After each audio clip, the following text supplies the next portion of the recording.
Hello, this is Matthew Robert Payne. This is called The Key to Peace. The word key is an effective word in a title and a subject of a book or an article. It's an effective word, and many people click through on an online article with that word, or pick up a book that's got the word key or keys in it, or read a news article in a paper with the word keys in it. 3 keys to success and happiness in life. 3 keys to financial independence. 3 keys to walking in an increased presence of God. 3 essential keys to having your prayers answered.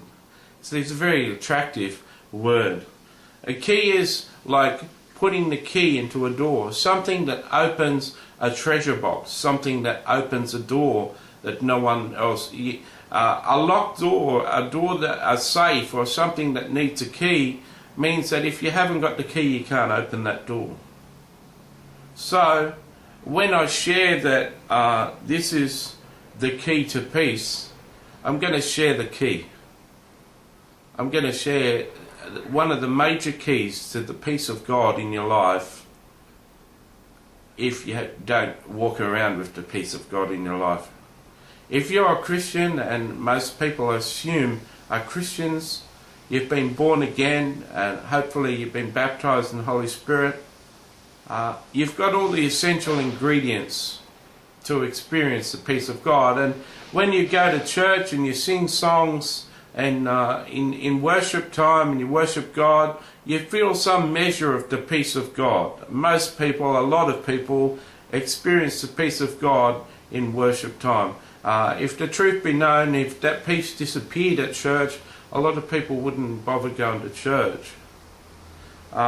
So you've experienced peace. Now, how would you like to experience that peace from the day you get up? From 5 minutes, 3 minutes up, you're just waking up, you're having a shower, and within 3 minutes, you're feeling a rush of peace, just like the best praise and worship services at church.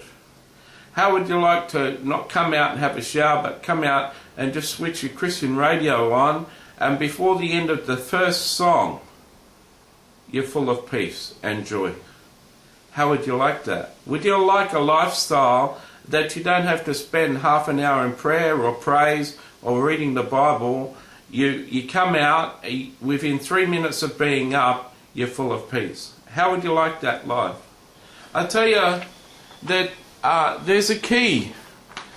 There's a key to that. There's a reason that I walk in that peace. And here it is.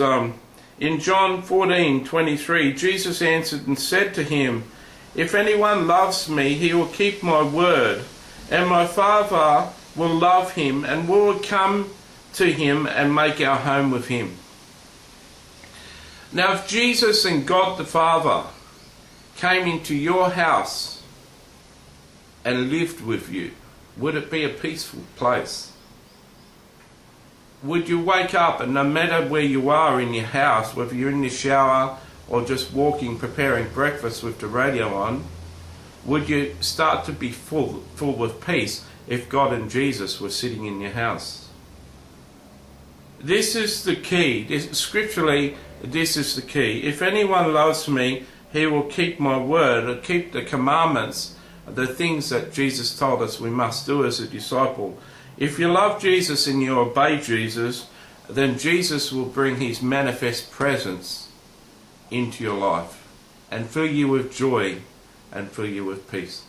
I was listening to a guy on YouTube, and he said that when he only obeys God 98% in his life, there's no peace. It's only when he's walking in absolute 100% obedience to everything the Holy Spirit tells him, and 100% obedience to what the Bible teaches, that he experiences the peace and presence of God. He said even if he drops it just to 98%, he doesn't feel the peace. That's an honor and reward system. That means if you're doing everything I want you to do, I'll experience your peace. And that's essentially what, if anyone keeps my word, then the Father will love him, will come and make our home with him. If you keep my commandments, you will abide in my love, just as I've kept my Father's commandments and abide in his love. Now, was Jesus walking around in peace? Did he have the peace of God in him? He certainly had something, because there were thousands of people that came to him to be healed. How didn't he just lose his mind with so many people starving and wanting help and wanting to be healed? Why didn't he lose his temper and get frustrated with all these thousands of people that wanted him to heal them and wanted his attention? How did he keep his peace? He was abiding in his Father's love. His Father came and made his home with Jesus. The Holy Spirit rested on Jesus, so he was called the Prince of Peace. Jesus really was the Prince of Peace. He walked down the street and people could see he was a very peaceful rabbi. He had an aura. He had a presence about him that just said, I've got to meet that rabbi. He looks amazing. Now, Jesus says, if you keep my commandments, you can abide in me. You can have my peace rest on you, just like the peace of God rested on me. Once again, the key to the abiding peace and presence of God is obedience, is obeying the commandments. Now, it says, this is my commandment, that you love one another as I have loved you. So you've got to walk in love. Well, if you're walking in love towards God and your fellow man, you're obeying Jesus. Greater love has no man than to lay down his life for his friends. You are my friends if you do whatever I command you. So, not only is the commandments of Jesus, how he told his disciples to behave in the Gospels, you're to obey all that, but as the Holy Spirit, or as Jesus tells you to do individual things, take that job, resign from that job, stop working on a Sunday, tell your boss you can't work on Sunday, stop smoking, stop drinking more than one drink of wine at dinner, stop doing this, and the Holy Spirit gives you directions all the time. You are Jesus' friend if you do what he commands you. Conversely, you're not his friend if you don't.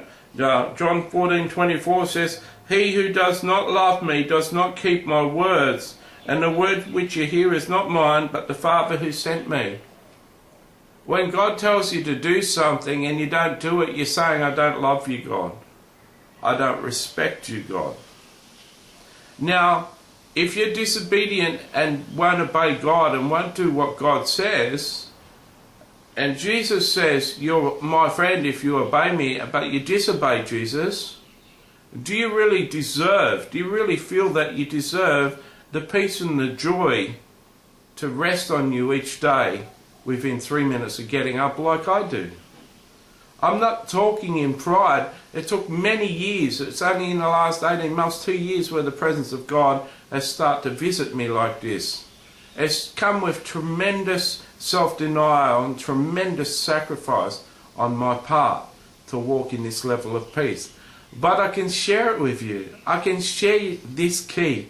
And it's an essential key. Like anything, it's the key to the door, and it'll open the door to the abiding presence of God. It just needs a step. You need to make the step. You need to learn what the 50 commandments of Jesus are, and you need to take the step and start to obey the Holy Spirit in everything you do. And the peace of God will come into your life.